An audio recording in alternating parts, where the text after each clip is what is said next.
नमस्कार, स्वागत छ कार्यक्रम खोज खबरमा। म प्रसन्न ढुङ्गाना। समाजमा भएका हरेक घटनामा हाम्रो नजर, जनताको सूचना पाउने अधिकारको सम्मान हाम्रो अभियान। त्यसैले समुन्नत र समृद्धशाली समाजको यात्रा खोज खबरको अन्तिम अभिष्ट अनि गन्तव्य हो। जब महानगरीय ट्राफिक प्रहरीको नेतृत्व परिवर्तन हुन्छ, तब चर्चा बटुल्नकै लागि सडक अनुशासनका नाममा कुनै न कुनै नयाँ फन्डा देखिन्छ। एक पटक होइन, दुई पटक होइन, यो शैली वर्षौंदेखि दोहोरिरहेको छ। विडम्बना के छ भने नयाँ फन्डा निकै चर्चाका साथ सुरु हुन्छ, तर केही समय बित्न नपाउँदै त्यत्तिकै सेलाएर जान्छ अनि समस्या भने जिउका त्यों। यही मेसोमा ट्राफिक प्रहरीले नयाँ फन्डा सुरु गरेको छ, पिक एन्ड ड्रप अभियान। यो अभियान अन्तर्गत यात्रुले सुविधा भन्दा बढी शास्ति बेहोरेका छन्। के छ त वास्तविकता? हेरौं यो रिपोर्ट। काम भन्दा गफ बढी फन्डेबाज मात्रै बन्यो ट्राफिक प्रहरी। सडकमै कक्षा पछिको नयाँ फन्डा पिक एन्ड ड्रप अभियान। अवैज्ञानिक भन्दै पिक एन्ड ड्रप अभियानको चौतर्फी विरोध।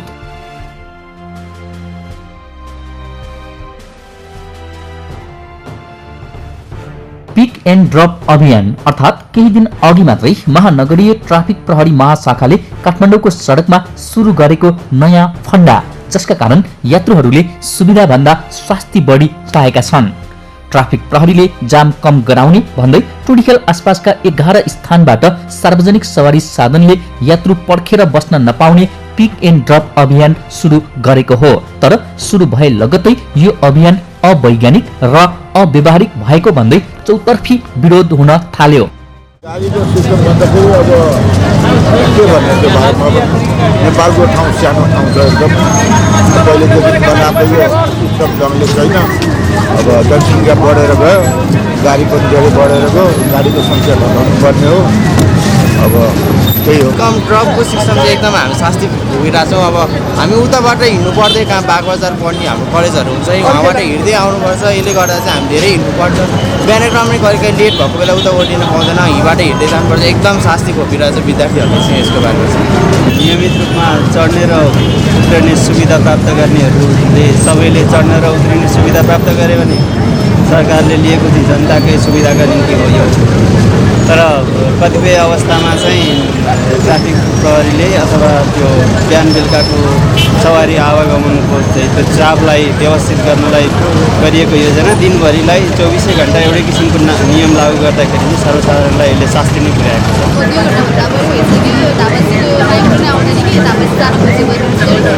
अनि कस्तो हुनु र अहिले गर्मी भइरहेछ है, जाडो मौसम भए पनि पुग्दाखेरि अब पसिना आउँछ, रोडेमा पनि जाम त्यही हो। अनि के ढापाको माइक्रो नै आउँदैन कि पुऱ्याएको रहेछ, यही गाह्रो छ एकदमै। अहिलेको यो उसमा चाहिँ साह्रै नै समस्या परिरहेको छ। अब धेरै मर्का छ। अब बिरामी हुन्छ, अब होइन अस्पतालबाट अब आइन्छ हस्पिटलबाट, अनि अब गाडी कुरेर पर्दाखेरि हैरानी हुन्छ। ट्राफिक नियमले गर्दाखेरि हामीले अब साह्रै नै अब दुःख पाएको अनुभूति गरेका छौँ। यता एउटा सवारी साधनले केही यात्रु कुर्ने क्रममा लामो जाम भएर धेरैको उत्पादनशील समय बर्बाद भएको, इन्धन जलेर वातावरणमा ह्रास आएकाले यस प्रकारको समस्यामा न्यूनीकरण गर्न पिक एन्ड ड्रप अभियान सुरु गरिएको सरकारवाला बताउँछन्। यसैलाई महानगरीय ट्राफिक प्रहरी महाशाखा दीर्घकालीन समाधानको उपाय मानिरहेको छ। सुरुवाती केही कठिनाई भए पनि व्यवस्थित सडक र सहज सवारी आवागमनका लागि यो अभियान प्रभावकारी हुने महाशाखाको दाबी छ। रत्न पार्क वरपरको क्षेत्रमा गरिएको ट्राफिक पिक एन्ड ड्रप व्यवस्थापन पूर्ण रूपमा नभए पनि आंशिक रूपमा वैज्ञानिक किसिमले अगाडि बढाउन खोजिएको हो। काठमाडौँ महानगरपालिका सडक यातायात ट्राफिक प्रहरीको संयुक्त पहलमा प्रथम चरणमा हामीले रत्न पार्क वरपरको एरियालाई पिक एन्ड ड्रपमा सीमित गर्ने, प्रत्येक चालकले यात्रुहरू चढाउने र तोकिएको ठाउँमा ओह्राल्ने व्यवस्था यही पौष 1 गतेदेखि हामीले सञ्चालन गर्यौं र यसमा केही विरोधका स्वरहरू पनि आए, स्वाभाविकै पनि थियो। त्यो हुनुमा केही कमजोरी हाम्रा पनि रहे र केही सम्बद्ध पक्षको पनि रहेको मैले अनुभव गरेँ। टोली खेललाई केन्द्र बनाएर कार्यान्वयनमा ल्याइएको पिक एन्ड ड्रप नियमले यस क्षेत्रको सवारी जामको समस्या हट्दै गएको ट्राफिक प्रहरीको दाबी छ। तर यो अभियानमा यात्रुहरू भने आक्रोशित छन्। यो त भयो ट्राफिक प्रहरीको पछिल्लो फन्डा। गत साउनमा पनि पैदल यात्रु लक्षित गर्दै ट्राफिक प्रहरीले नयाँ फन्डा ल्याएको थियो, जस अन्तर्गत पैदल यात्रुले सडक पार गर्दा आकाशे पुल या जेब्रा क्रसको प्रयोग अनिवार्य गर्नुपर्ने बनाइएको थियो। यदि पैदल यात्रुले नियम मिचे भने सडकमै कक्षा लिनुपर्ने व्यवस्था मिलाएको थियो ट्राफिक प्रहरीले। तर केही समय बित्न नपाउँदै त्यो फन्डा त्यत्तिकै सेलायो। त्यसअघि निकै चर्चा बटुलेको अर्को अभियान थियो सडकमा हर्न निषेध। केही महिना त्यो अभियान चले पनि अहिले त्यत्तिकै सेलाएको छ। करिब 2 वर्ष अघि पनि जेब्रा क्रसिङबाट सडक नकाटेका यात्रुलाई ट्राफिक प्रहरीले अपराधीको जस्तो व्यवहार गर्दै कि त 200 रुपैयाँ जरिवाना तिर्नुपर्ने कि त 3 घण्टा कक्षा लिनुपर्ने व्यवस्था गरेको थियो। यात्रुहरूलाई पूर्व जानकारी नै नदिई पूर्वाधारको विकास बिना नै सुरु गरिएको त्यो अभियानको चर्को विरोध भएपछि त्यो अभियान पनि त्यत्तिकै सेलायो। अहिले यात्रुहरू आकाशे पुल नै भएको स्थानमा समेत मनलागी रूपमा बाटो काटिरहेको दृश्य देखिन्छ। ट्राफिक प्रहरीको अर्को चर्चित मानिएको अभियान हो लेन अनुशासन नमान्ने चालकलाई कक्षा लिने। यो अभियान जायज भए पनि सडकमा हुनुपर्ने ट्राफिक बत्ती, लेन आदि छुट्याउने संकेतको अभावले थप समस्या निम्तिएको छ। अर्कातिर यो अभियान सानालाई ऐन ठुलालाई चैनको उदाहरण बनेको छ।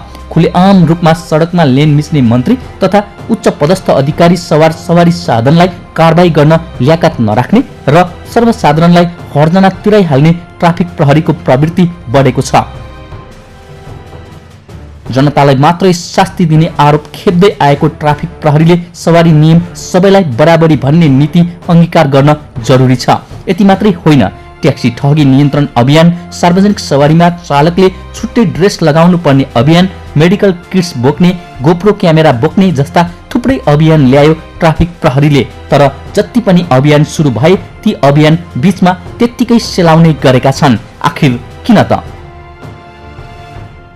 ट्राफिक प्रहरीले काठमाडौँ उपत्यकामा गुड्ने 12 लाख सवारी साधनलाई व्यवस्थित गर्न, नियमित गर्न 24 घण्टा खटिएको छ र त्यसको बाहेक हामीले त्यो व्यवस्थापन, यो त हामीले निरन्तर रूपमा चल्ने व्यवस्थापन बाहेकका अन्य एक्टिभिटी एक्स्ट्रा रूपमा सञ्चालन गर्छौँ जुन लङ टर्मसम्म जाँदैनन्। हामीले पटक पटक त्यसलाई एकपटक सञ्चालन गर्छौँ, केही समय रुक्छौँ, फेरि पुनः सञ्चालन गर्छौँ। त्यो हिसाबले हामीले ट्राफिक प्रहरीले अगाडि बढ्छ। यता सडक पूर्वाधार क्षेत्रका जानकारहरू भने नयाँ नयाँ योजना ल्याएर असफलताको दाग लगाउनु भन्दा त्यस्ता कार्यक्रम कार्यान्वयन गर्नु पूर्व त्यसको प्रभाव आकलन र मूल्याङ्कन गर्दै आवश्यक पूर्वाधार व्यवस्थापन गर्न सुझाव दिइरहेका छन्। ब्युरो रिपोर्ट, खोज खबर। हो, ट्राफिक प्रहरीको नेतृत्व परिवर्तनसँगै ल्याइने योजना प्रभावकारी रूपमा कार्यान्वयन हुन नसक्दा ती योजना केवल चर्चा बटुल्ने मेसोमा मात्रै सीमित भएका छन्। त्यसैले कुनै पनि अभियान सुरु गर्नु पूर्व त्यो विषयको विस्तृत अध्ययन हुन आवश्यक देखिन्छ, किनकि त्यो अभियान सडकमा हिँड्ने यात्रु तथा चालकलाई शास्ति दिने होइन, सुविधा दिने बनोस्। कार्यक्रममा एकैछिन ब्रेकपछि ट्राफिक लाइटमा बढेको कमिसनको चक्कर सम्बन्धी थप प्रसङ्ग उजागर गर्नेछौँ। हेर्दै गर्नुहोला।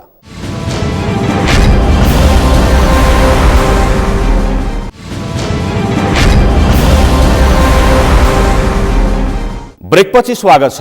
कार्यक्रम हो खोज खबर। विकसित मुलुकमा आकस्मिक अवस्थामा बाहेक ट्राफिक व्यवस्थापन ट्राफिककै वृत्तबाट निर्देशित हुन्छ। ट्राफिक लाइटको सही प्रयोगका कारण दुर्घटना न्यूनीकरणमा सघाउ पुग्छ भने सडक व्यवस्थापनमा पनि थोरै जनशक्ति परिचालन गरे पुग्छ। तर हाम्रो देशमा ट्राफिक व्यवस्थापन गर्न प्रहरीको ठूलो जनशक्ति उच्च जोखिम मोलेर ड्युटीमा खटिन बाध्य छन् भने ट्राफिक लाइट नहुँदा सडक अनुशासनबारे सडक प्रयोगकर्ता अनभिज्ञ देखिएका छन्। के छ त वास्तविकता? हेरौँ अर्को रिपोर्ट। राजधानीको सडकका अधिकांश ट्राफिक लाइट बेकामे। एक अर्कालाई दोषारोपण गर्दै पन्छिए जिम्मेवार निकाय। कमिसनको चक्करमा नयाँ ट्राफिक लाइट जडान गर्ने खेल। यो दृश्य मुलुकको मुख्य प्रशासनिक केन्द्र सिंहदरबारको मूलद्वारमा राखिएको ट्राफिक लाइटको हो। तर यो लाइटले न त कुनै सिग्नल नै दिन्छ न त बल्छ नै। सडकमा ठ्वाङ्डङ्गा राखिएको यो जीर्ण ट्राफिक लाइटले यहाँबाट ओहोर दोहोर गर्ने प्रधानमन्त्री, मन्त्री लगायत उच्च पदस्थ अधिकारीहरूलाई गिज्याइरहेको छ। यो त प्रतिनिधिमूलक उदाहरण मात्रै हो। राजधानीकै मुख्य चोकमा राखिएका अधिकांश ट्राफिक लाइटले काम गर्दैनन्। यस्तो छ अवस्था।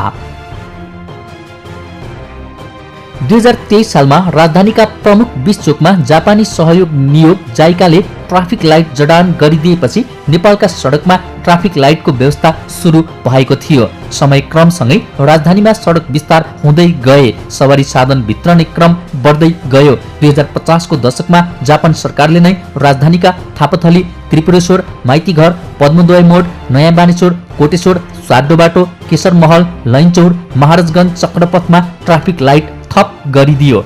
तर मर्मत सम्हार नगरिँदा ट्राफिक लाइट बिस्तारै जीर्ण बन्दै गएपछि सवारी चालक र पैदल यात्री ट्राफिक प्रहरीको सिट्ठी र हातको इसारामा चल्नुपर्ने अवस्था छ।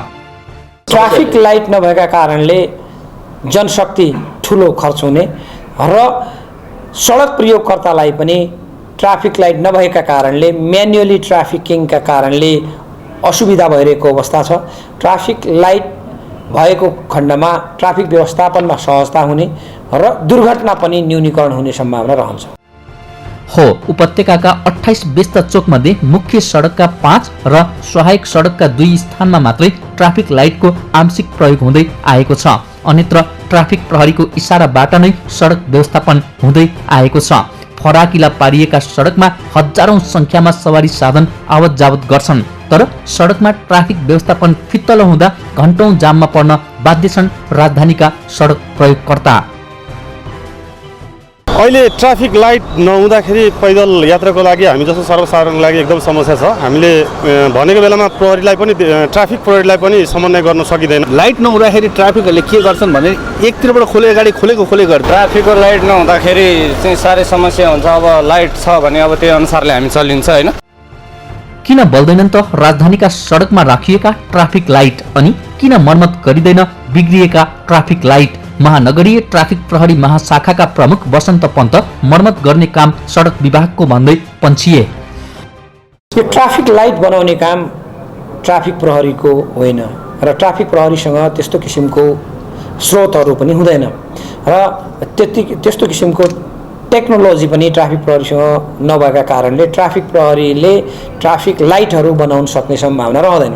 र यो ट्राफिक लाइटहरूका सम्बन्धमा सडक विभागले एउटा होमवर्क गरिरहेको छ र चाँडै नै उहाँहरूले ट्राफिक लाइट हामी जडान गर्छौँ भनेर उहाँहरूले भनिराख्नु भएको छ। अनि हामी ट्राफिक लाइट जडान र मर्मतको जिम्मेवारी पाएको निकाय सडक विभागमा पुग्यौं। विभाग भने पुराना ट्राफिक लाइट मर्मत नगरी ती ठाउँमा नयाँ ट्राफिक लाइट जडानको तयारीमा छ। विदेशी दात्री निकायहरूले राखेकोमा के हुन्छ भने त्यसमा हाम्रो इन्जिनियरहरूको संलग्नता भएर त्यसअनुसारले उनीहरूले सबै कुरोहरू हाम्रो इन्जिनियरले गरेको भए हुन्थ्यो। अब सामान पनि उतैबाट आयो, राखिदिने इन्जिनियर पनि जापानिजहरू नै भए, कन्ट्र्याक्टरहरू पनि जापानिजहरू भए होइन। अब त्यसमा सामान्य चलुन्जेल त चल्ने भयो होइन, तर त्यहाँ बिग्रिएपछि त्यो बनाउनको लागि सामानहरू ती पाउन छोडेर अहिले मैले भने अहिले त यो त 15-17 वर्ष भयो, यो त आउटडेटेडै भइसक्यो। त्यो सामान अहिले पार्ट्स जापानमै मगाउनु भयो भने पनि त्यो उपलब्धता छैन के, समस्या त्यहाँ भएर त्यो चाहिँ एकदमै महँगो भयो, फेरि मगाउनलाई महँगो भयो। विभागका अनुसार जाइकाले जडान गरेका ट्राफिक लाइट मर्मत गर्न झन्झटिलो रहेको छ। त्यसैले विभाग बोलपत्र आह्वान गरी नयाँ ट्राफिक लाइट जडान गर्ने तयारीमा छ।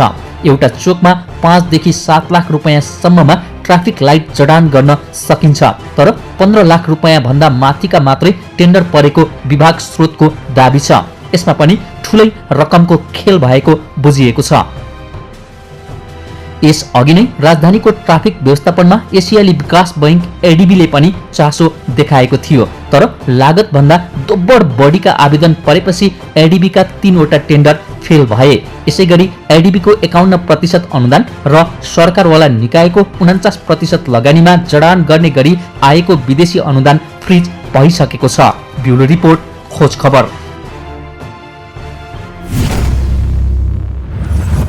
हो, राजधानीमा नबल्ने ट्राफिक लाइटको कथासँग कमिसनको चक्कर जोडिएको छ। न्यून गुणस्तरका सामग्री प्रयोग गरेका कारण ट्राफिक लाइट नबलेको गुनासो प्रहरी भित्रैबाट आउँछ।